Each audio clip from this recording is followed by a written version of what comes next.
is a production of DallasCowboys.com and the Dallas Cowboys Football Club. How about them Cowboys?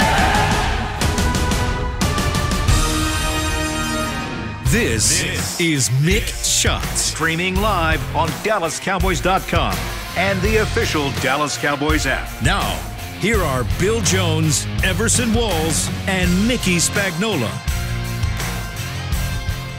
And here it is, for the first time in the 60-year history of the franchise, on a Wednesday. It is the day after a Dallas Cowboys game, the first ever Tuesday night game in Dallas Cowboys history. And right off the top, Everson Walls and Mickey Spagnola, I have a suggestion. Let's not play on Tuesday night anymore in the future. What do you think? Well, Bill, I don't think it mattered. Tuesday, Wednesday, Monday, Sunday, you pick it. We've screwed it up. As a matter of fact, Everson just basically, I don't know if he read my column already, but that was my column, the beginning, the lead to the column. I said, well, it's the first game in 61 seasons on Tuesday. It looked like the season opener. It looked like Monday at 10 night. It looked like Sunday night. It looked like Sunday at 4:30. It looked like Sunday at noon. Whatever other day you want to say, Tuesday looked exactly the same. They still cannot stop the run. You know what it reminded me of? It reminded me of 1989. Oh, my God. That's all I kept thinking as I was watching the game. You know, I've been through it. You know, I try not to be so high and mighty like I've won every championship or every game I played in. I've been on some of the worst teams in Cowboys history. So I know this feeling, and I don't like it. And it's that deja vu all over again. That's something that is not good for any franchise. I don't care how storied you are. Everson, after 1-15 in 1989, where were you in 1990? I was in New Jersey. I was on the first thing smoking to New Jersey. I made the phone call right after Flipper Anderson beat Mark Collins on that overtime playoff win. I'm on the phone the next day, Monday. And how much longer before you had a Super Bowl ring? It was about a year later. Yeah, it was about 1 year later. That's right. My point is, there is hope. No matter how bad it seems right now, there is hope on the horizon, and that's why Mickey Spagnola is here. He is going to give us hope right off the top. Mickey, is there hope? So the last line in my column was, hope is fading like the winter sun.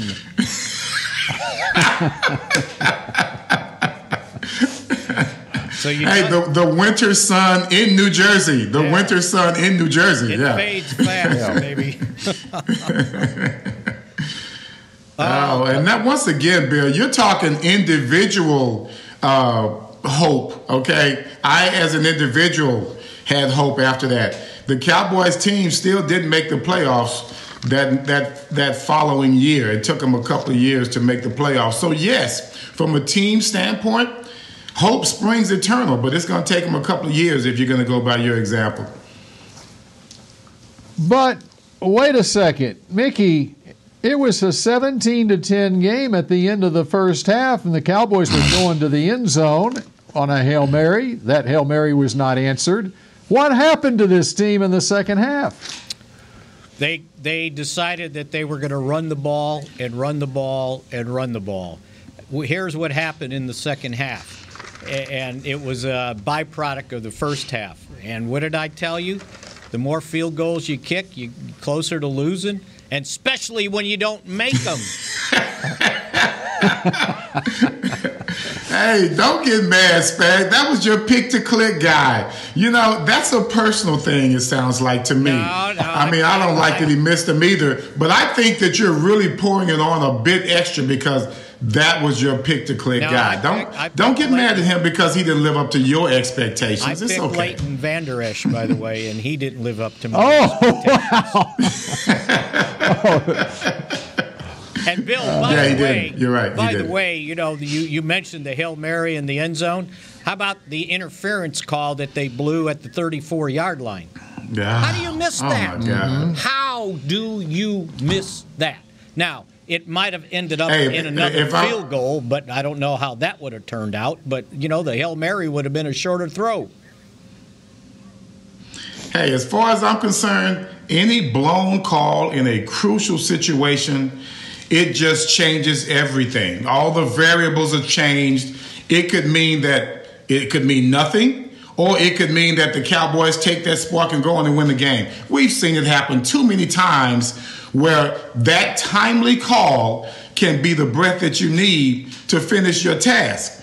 As far as I'm concerned, once you blow a call like that, you don't know what could have happened after that, and especially with the fact that the Cowboys were so focused on going into the end zone. You don't know what kind of change it could have made, and that's what makes you so upset. It's the, it's the unknown. It's what we don't know what could have happened afterwards. What do you think that the official was not more than 10 yards away from it? What do you think he was looking at? Was he supposed to watch the ball? Was he watching the other receivers on the other side of the field? Because this was coming right at him. And it was clearly a hold. It's not no exaggeration. And the ball was in the air. He spun him around. And he misses the call. That's just inexcusable. The guy should get fired. I think because somebody will get fired I'm because with you, of this. Somebody will get fired or won't get re-signed because of this game, right? And he had a hand in it. What are you doing? And you know what? That's funny you say that, Spags, because everyone, of course, is always talking about tanking. I've been on some horrible teams, and I don't think I got the memo ever about tanking. Because when you tank, it's got to be a universal thing. It has to be a coordinated effort, So when you start talking about tanking, does that mean we get a reduction in our salaries if we tank? Does that mean we tank the salaries? Does that mean that, I don't know, we go down on the prices per ticket if we have all decided it's a tank? So I don't know who's in on it right now, but I hope they're not thinking about tanking. And I'll tell you what, that guy's pretty lucky that the guy that I sort of cut off this morning wasn't on the field, because I got the double bird this morning when I'm coming to work. Really? And it was an emotional one, too, with both hands off the wheel. So that's what that guy deserved. No, he recognized you, Spags. It wasn't your driving. That's probably it, yeah. Right. He's like, that's Spagnola, yeah. And it's like, how do you... Did you express yourself to him? I decided I wasn't going to just wave because he might have thought I was being rude. We were going 10 miles an hour. We're coming to a stoplight. I just changed lanes, and the guy got all upset. And the worst part was he was going to get in the right turn lane anyway, so I didn't cost him anything. But boy, was he mad. Oh, my Lord. You better be careful, Spags. Between bike riding and driving, you don't do well at intersections. I guess not, huh? And let me tell you, there was a stabbing at a restaurant parking lot yesterday morning at a place near where I live, and they said later it was a road rage incident. So Mickey, you be careful on those roadways. That's why I didn't respond, especially to the guy. On the morning after a Cowboy loss. Yeah, absolutely. I think what they meant was a road game rage. It was a road game rage. That's what that was, Bill. That's right. Misunderstood. And the shame of this whole thing was the offense was kind of doing a little bit, right? They were kind of doing enough. They were moving the football. Yes, they couldn't score. You didn't score in the red zone. You don't want to be kicking field goals like they did on the opening drive, but at least they were somewhat functional. Andy Dalton was able to throw for 285 yards. He only got sacked once. Now, he got hit a lot, and they had a bunch of tackles for losses. So, but if you just put in context the Cowboys' offensive line and what they've been and what they were able to do, it was kind of okay, right? But no, the defense got to give up 34 more points. Got to give up 294 yards rushing. 294. Only topped by Cleveland's 307. I talked about before the game. And Troy Aikman was on them all night long. And let's just be real. I'm not happy to hear Troy talk about our team like that. I know he's not happy to do it. You've got all the fans out there, and they're upset about his commentary. Sometimes he tries to be politically correct in what he says about this defense. But last night, all gloves were off. And I must admit, it was justified because everything he talked about came into fruition. He talked about, why is Lamar Jackson even trying to throw a pass? Yeah. He said they don't even need to throw a pass. Just keep running the ball over and over again. And when that statement is made by a commentator, and it's known to be true by all fans and anyone watching the game, what do you do with that? What can you say? What kind of answer can you have with that? Because you have no answer on the field. And it's not just the system itself. To me, it's just bonehead plays. Sometimes you just look at what's going on, and I talk about the inside leverage by the defensive backs. Dexter Clinkscale texted me last night about the abhorrent play from the Cowboys secondary, and I couldn't even take up for him. Each time you see a defensive back making a mistake on the pass, he has zero leverage on the wide receiver. He always seems to be in the trail position, or it always seems that his reaction is a beat slower than the wide receiver. There's no anticipation. There's no instinct at all. There's no leverage on anything that we do. Yeah, so but the run situation aside, run defense aside, our secondary in regards to pass coverage, we've got to be the most clueless players I've seen in a long time. Well, the first touchdown pass, no one covered Boykins. You know what? I could have ran that route. No one covered him. He went right across the linebackers, and Darian Thompson just kind of froze, and Wouzier's covering somebody out there in the flat, and there's only one. The safeties were on the other side where the other receivers were, and no one covered them. It's a busted coverage, and it had nothing to do with leverage. It had to do with recognition. And then the other one that they gave up, the deep pass, you've got a practice squad cornerback out there having to start, and I don't know what he was looking at, and he gets turned around.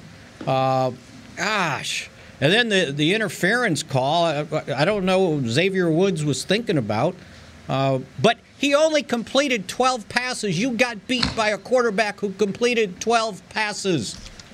And two of them were for more than half the yards he completed that he gained throwing the ball. Think about that. The two passes, I think it ended up being the two touchdowns, 58 yards. He only threw for 105. So he had 10 passes basically for like 49 yards. And you got beat because you can't stop the run. You can't figure out when they've got a fullback in the game, when they've got two tight ends in the game, when it's 4th and 2 and Lamar Jackson's at quarterback, what do you think they're going to do? They're going to run the ball. They're going to run the ball. And no, there you got with one linebacker in the middle of the field and a skinny-ass safety sitting there next to him. What do you think the result was going to be? The problem on the Lamar Jackson touchdown run is the linebacker that was supposed to be in that gap went to the other side of the field. He made a false step, but he didn't have anybody there for backup, though. There was no other linebacker. What if you had 3 linebackers on the field? God forbid. That was that infamous zero coverage that has been known to get some people fired here lately. I must say, in this regard, I remember playing against the Rams, 1985, wild card playoff game. We were in Anaheim. You've got Eric Dickerson in the backfield, and you've got probably the shortest quarterback besides Kyler Murray in the history of the NFL, Dieter Brock. Remember him? Yep. Canadian. He's from Canada, if I'm not mistaken. They threw, I think, maybe 5 times that game. We picked them off twice. I'm sorry, we picked them off only once because Randy White jumped off sides twice, or jumped off sides on the second interception. My thing is this.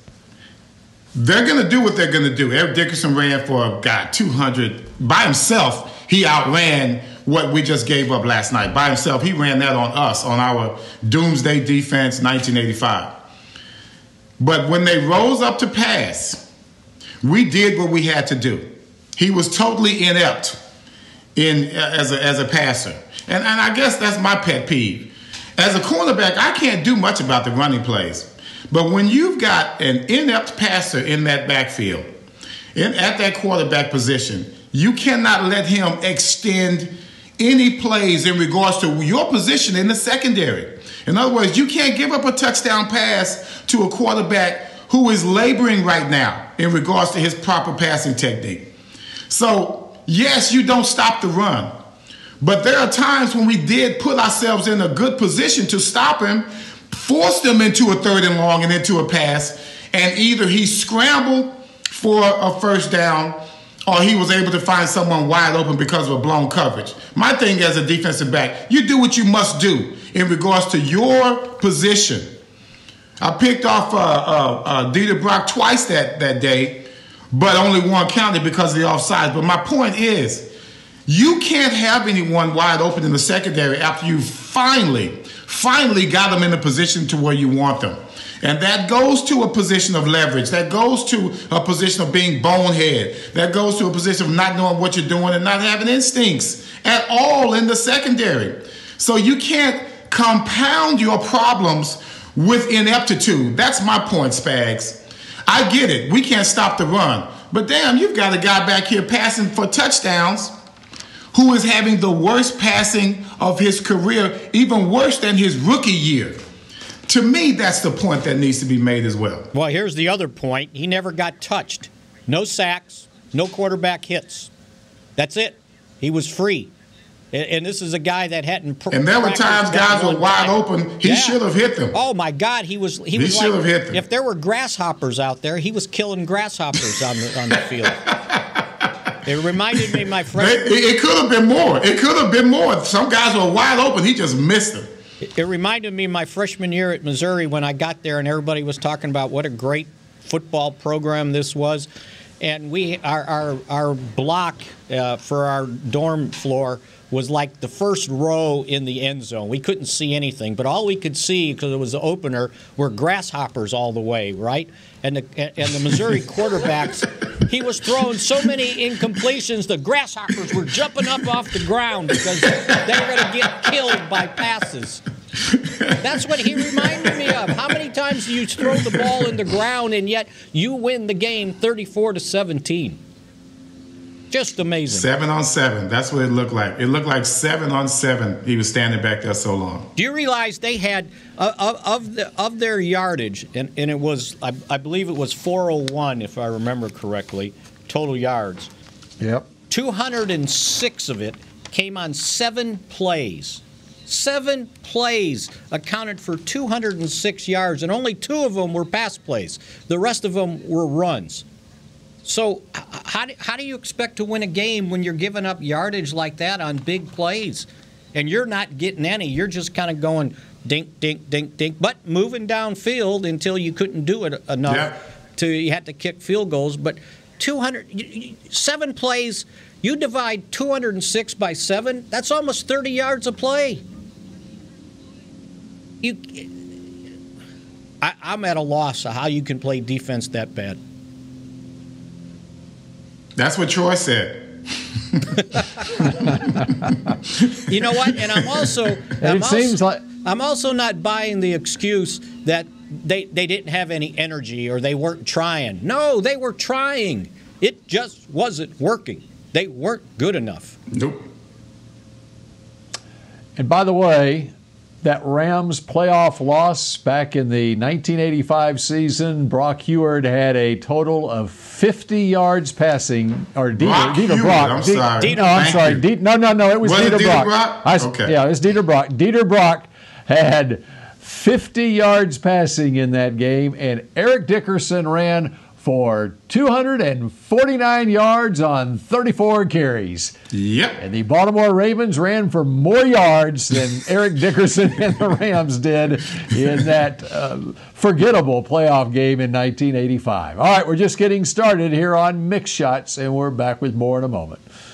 Hey there, Cowboys fans. With Tide Cleaners at-home pickup and delivery, cleaning your clothes has never been more convenient. Simply sign up at your local store, set out your dirty clothes, and one of our Tide Cleaners professionals will come directly to your home for a totally contactless experience. Your clean garments will be returned promptly the next scheduled delivery day, so skip the errand and enjoy life, not laundry. Visit TideCleaners.com or your local store to sign up for Tide Cleaners at-home pickup and delivery today. The Cowboys way, where 16 Hall of Famers and 5 championships shows us what success looks like. Where turkey is always the second best part of Thanksgiving Day. Where we are all defined by one single thing, the star. Where we as fans know it's our job to keep the tradition going. Bank of America is proud to be the official bank of the Dallas Cowboys and to support the quest of living life the Cowboys way. Copyright 2020, Bank of America Corporation. Grab some OtterBox gear and get ready for hanging with the boys. From rugged venture coolers to tough as nails elevation tumblers, we've got what you need to keep your game day drinks frosty and your football feast ice cold. And with cases, screen protectors, and power accessories, you can defend your phone and stay connected to every play. Gear up at OtterBox.com and amp up the fun of every Cowboys game. That's OtterBox.com. We're back with a tasty treat that's sweeping airwaves and taste buds. It's new Dr. Pepper and Cream Soda. Let's take a listen. Dr. Pepper and Cream Soda's here. A new combo that's music to my ears, okay. Let's play. Cream Soda and Dr. Pepper time. Pour it in a glass of ice. Ah, music to my ears and mouth. New Dr. Pepper and Cream Soda. A delicious duet. Back to Mick Shots. Well, you can now support your beloved Cowboys from anywhere. Open up AT&T's Fan Zone feature inside the Cowboys app and record your personal cheer and referee signals. You'll receive a personalized mosaic and may show up on the AT&T Live FX video board during the game. Cowboys back on the road this week. More road rage for Mickey and others as road game rage as they play at Cincinnati at noon on Sunday. And then back home to take on the San Francisco 49ers. And Mickey and Everson, not only you two and a lot of Cowboys fans are fed up with watching this team right now, but so are the networks apparently, because the Cowboys have been flexed out of the Sunday night game against San Francisco. Wow. They've been moved to noon that day at AT&T Whoa, Stadium. that is extreme. They go from you go to noon. Wow, they're still gonna have matter in their eyes when they play that game. They're like, whoa, how far have we fallen? If the London 8:30 a.m. window on Sunday were available, they would have flexed them to 8:30 a.m. on Sunday. But they feel like Cowboy fans need to go to church. They feel like Cowboys fans need to go to church, even if it's just online on Sunday morning. So you can get out of your church online session and then go pray for your Cowboys starting at noon on Sunday. Think about this, though. Think about this. Cleveland Giants, Cowboys 49ers. Even though the Cowboys are 3-9, which one do you think will get the highest ratings? Cowboys going to get the highest ratings. Absolutely. But 3-9. Yeah, Cowboys going to get the highest ratings. 3-9 out-trump the Cowboys' national appeal for the first time. Now, I don't know if this site's legitimate or not. I saw somebody quoting at 506 Sports, and basically all they do is give you who's playing where, what time slot, who's broadcasting the game, and they are claiming that since Sunday Night Football started in 2006, if that's accurate, this is the first time the Cowboys have ever been flexed out of a game. Not into a game, out of a game. And I can believe it because I can't Even remember. in '89? I can't. Well, there was no Sunday night football in '89. It was Monday night, right? I can't remember a game getting flexed out of. That's embarrassing. Well, think about it. How many times have the Cowboys? You know, Jason Garrett had 3 straight 8-8 seasons, and so they were still in it down to the end of the season. Right. In those 3 seasons, and outside of the 4-12 year, I mean that when Romo got hurt, 2015. You know, the Cowboys just probably didn't happen to have a Sunday night game scheduled for the last couple of weeks of the season that year. I'm not sure. I have to go back and look, but over the last 15 years.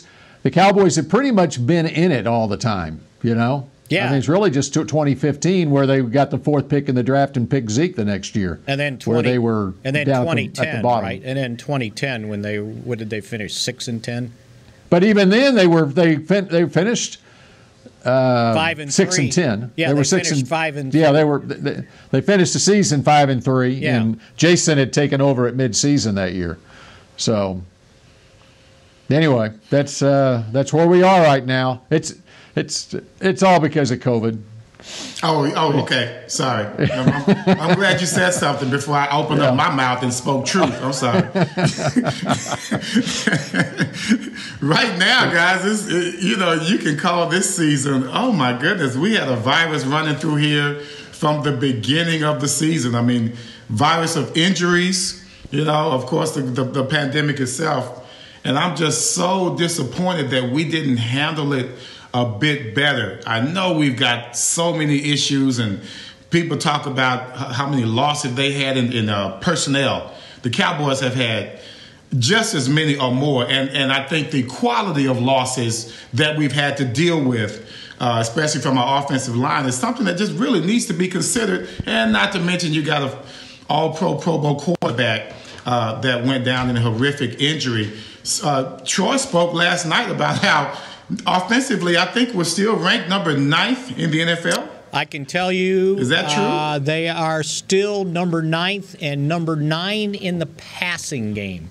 So that tells you how good they were before this stretch of suffering out there with what the offensive line they're playing with. But you know what it also tells you? You know what, Mickey? What it also tells you is how far behind they have been in games this season. Yeah.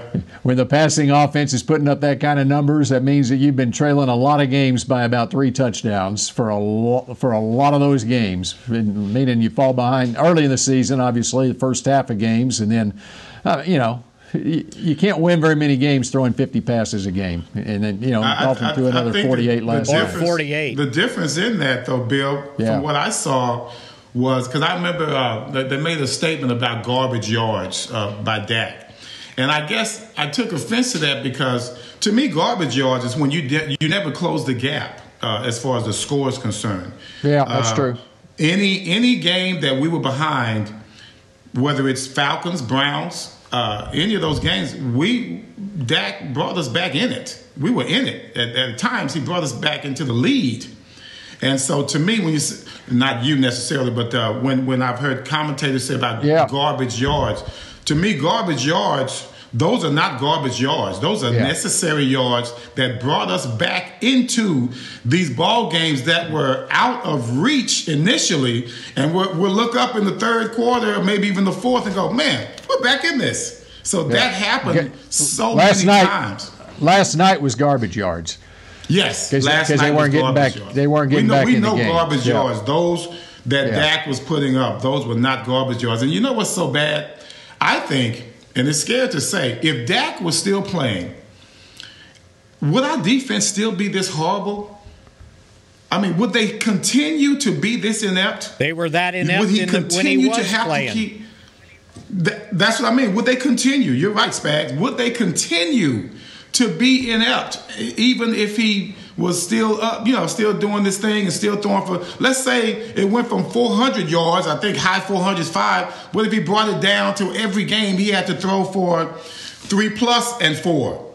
You know what I mean? And would they continue to be this inept and force us to have to be putting up crazy numbers?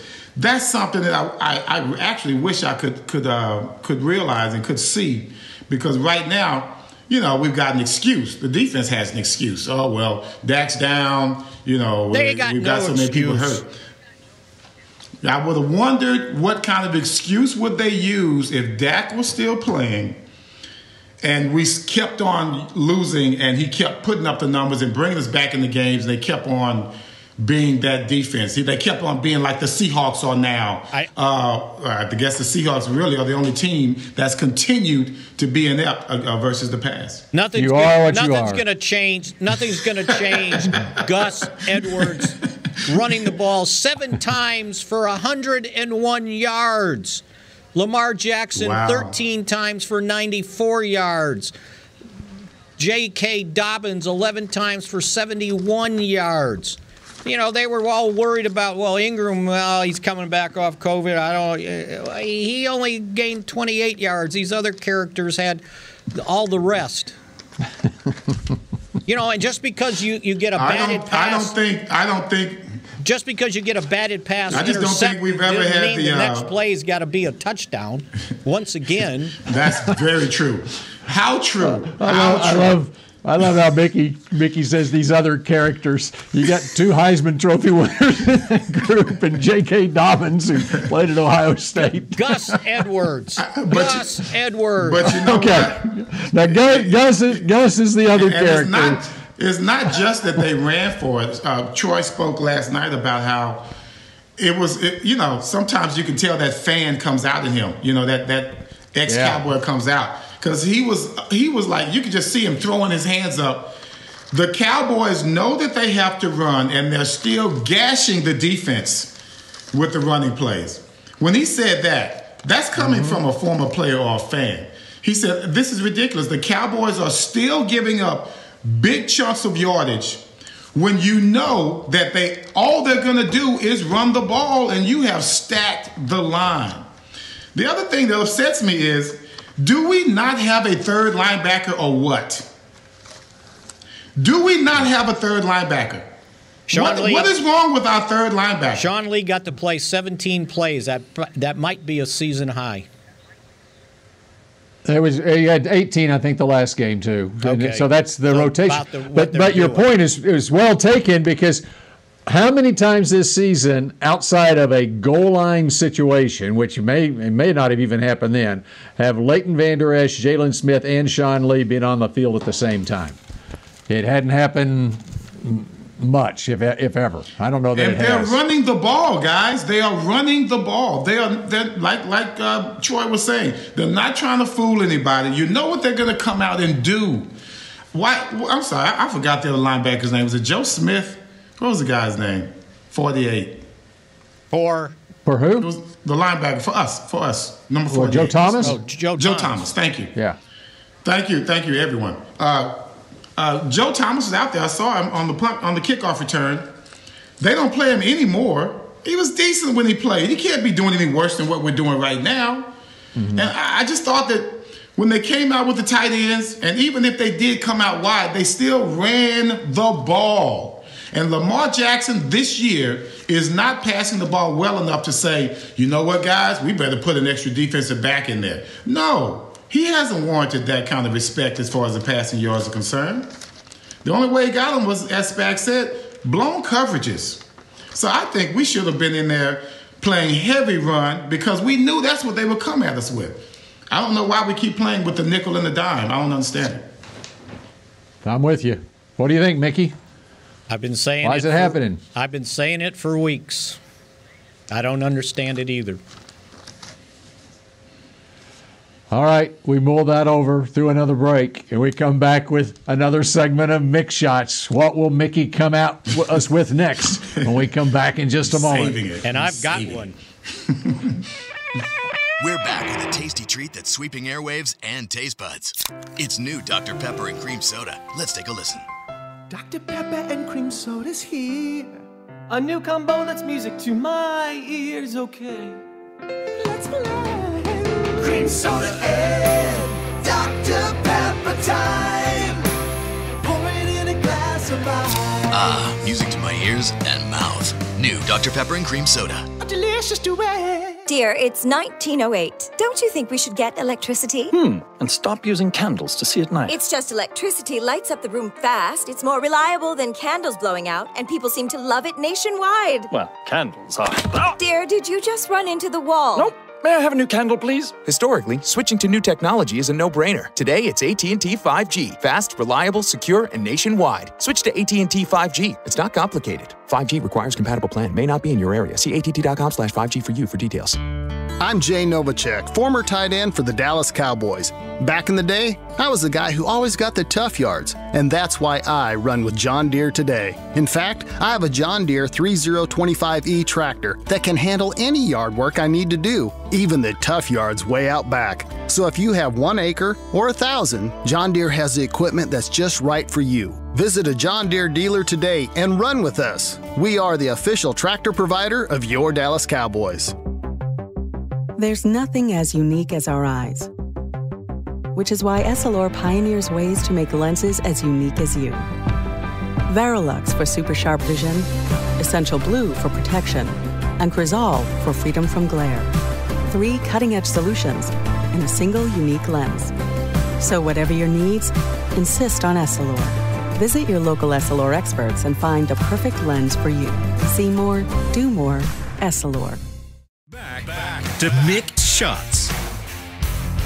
It's the virtual Christmas extravaganza presented by Albertsons and Tom Thumb. The most electrifying holiday show of the season can be watched on Dallas Cowboys Facebook and Twitter on December 11th and the 24th at 6 p.m. Central, or on demand at dallascowboys.com/Christmas. And watching the Christmas extravaganza virtually is a good thing. Playing virtual defense is not good. Was that part of the read? Hey, that was a nice segue, Spags. I wasn't sure if he was done. I told you I had another shot. You sure did. Wow, that was impressive. I'm like, man, what kind of read is that? That was harsh. Yeah. It was true, though, too. It's so true. So true. And I was going to give you a bad grade on that, Spags. I totally changed that grade. That was good. All right, and let me vouch for that Christmas extravaganza. I was out last week, I think it was, on Wednesday of last week. I don't know if this happens every evening in the Star in the Plaza area, Tostitos Championship Plaza at the Star. But starting at 6 o'clock, I think they ran a replay of last year's, or it may have been one that they did right before Thanksgiving, where there was the tree lighting is what it was. And so they replayed it, and there's a lot of people that were gathered there and stuff. But it's really if you're not doing anything in some evening, 6 o'clock, just head up to the Star. It's easy parking right there on a nice evening, and it's really cool because they basically redo or replay on the big board there, and they light the Christmas tree just like they did when they did it around Thanksgiving time. It's really neat, and this Christmas extravaganza it's a different type thing, I guess. The holiday show, which is Friday at 6 o'clock. And I would imagine that they'll probably replay that too, some as well. But it's you want to get into the holiday spirit, head up to the Star any evening on a nice weather night, and it'll get you in the holiday spirit. And goodness knows we need that right now. and on top of that, if you make an appointment, you can visit Santa Claus at the Star also. There you go. All right, very good. But you need an Mickey, appointment. when do you suit up? When do you suit up for that every day? Yeah, right. right after Mick shots, you put your beard on and. Actually, it takes him a while to put. It takes him a while to put his lifts on. Now he's got to put his lifts on, otherwise everybody know who he is. Actually, yesterday I was here so early before the game. It was like 3:30, and I'm going, what am I going to do? It's still 3.5 hours till the game starts. So I think for the first time in a year, I walked around the Star complex here, and I saw where the store, or not the store, it was where Santa Claus was, and people were in there getting their pictures taken. Yeah. Okay. So this is the real Santa Claus. Yeah, the real Santa Claus was here now. So, by the way, all right. You kind of glossed over, somebody mentioned the virus. How many more mistakes is Baltimore going to make with the Dez thing? How does that happen? Oh, my God. How does that happen? How did that happen? Break it down for me. Break it down for me, Spags, because I'm confused. What we were told was that, he had an inconclusive test, right? Well, my understanding and what I've been told is inconclusive might as well be positive. And until you're negative, then you're positive, even if it's inconclusive. And supposedly he had 2 inconclusive tests before the one came back positive.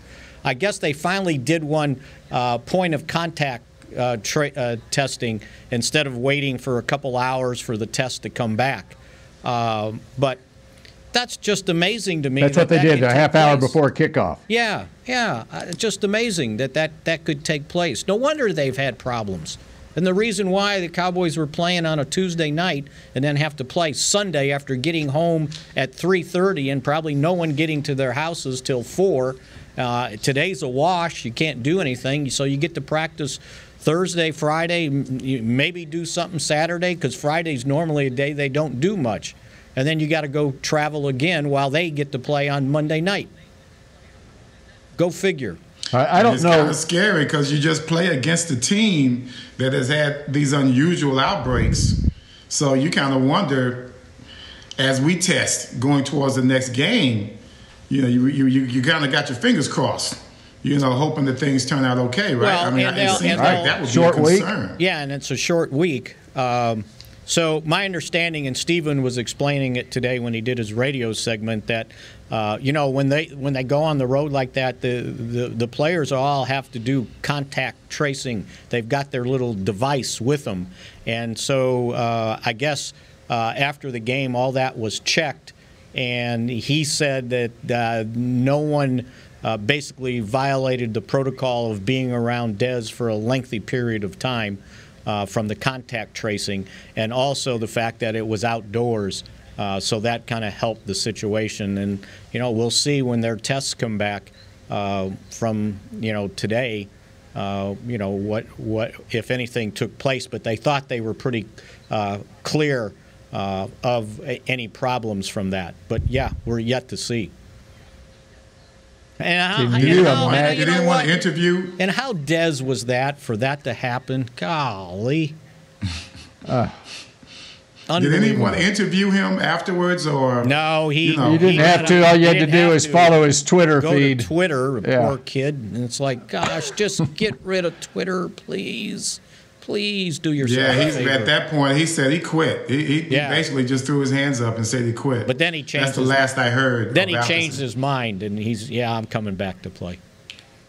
That's good. That's good. I mean, he's emotional. We all knew that. I know. And that is kind of frustrating. But, what do you expect? I mean, he's pretty haphazard when it comes to protocol. I mean, let's just be real about it. But I did want to see him play in this game. I am a fan of his, even though he has no freaking idea who I am. I passed right by him 4 or 5 times. He has no idea who I am. But I'm a big fan of his. I want to see him play against the Cowboys. You want to see a player of his magnitude come back from that injury. And, of course, we saw that. But you still want to see him play against his old teammates. So that was something that was truly disappointing. And I think that's why his reaction was so visceral, because he was just like, man, what? And then the weird thing is the Fox pregame show finally reported that that's what took place. But they still ran their feature on Dez, the interview with him. And it was like, seriously? Well, you can't let the facts stand in the way of a good feature. Hey, welcome to the social media now, Spags. And Everson, or just media in general. You were talking about how Troy was kind of hard on the Cowboys. Joe Buck was doing his best to help out before Tucker attempted that field goal and pointed out this is no jinx, but he has made 70 straight field goals, no more than 40 yards. Oh, my God. And then he misses. It's like they were like, come on, let's dig it in there. Keep it going. Sure enough, he misses after 70 straight or something like that? 70 in a row inside 40. So Joe Buck did his part. I guess they do he work. tried, he saved them 3 points. I guess they work. The problem is it worked on Zerline threefold, though. Yeah, no kidding. That's your boy, Spags, Greg the Leg. Yeah, right. I was all for competition. How about the watermelon? How about the watermelon kick? We about to put that out to pasture now. Yeah, that watermelon was a long time ago. It almost worked. He just kicked that watermelon. Well, it almost worked after. If you're going to allow the recovery to happen 5 seconds after the after the ball is covered, yeah. Well, at least they had the sense to run up and recover the ball, right? Although I don't know why that guy, even after he recovered, what was he doing? He was like acting like he was trying to get up again. Where did he think he was going? Everybody was laying on top of him. That's why the ball got ripped out. I think he just wanted to go do the camera thing. You know, everybody I got it and let me show off. Yeah. Gotta go run to the end zone. And go take a picture in the end zone. Yeah, it makes it's stupid. All right, looks like we're out of time for Mick Shots for this Wednesday. And we got a lot of ammunition for tomorrow, though, too. I have a feeling that Mickey's got 2 more days worth of Mick Shots from this game as we get set for the classic battle between the 3-9 Cowboys and the 2-9-1 Cincinnati Bengals on Sunday in Cincinnati. Homecoming for Andy Dalton. That's something to look forward to this week as the Cowboys head to Cincy. All right. That does it for Mick Shots. We'll see you tomorrow at 1:30. Go Cowboys. This has been a production of DallasCowboys.com and the Dallas Cowboys Football Club. How about this, Cowboys? Yeah!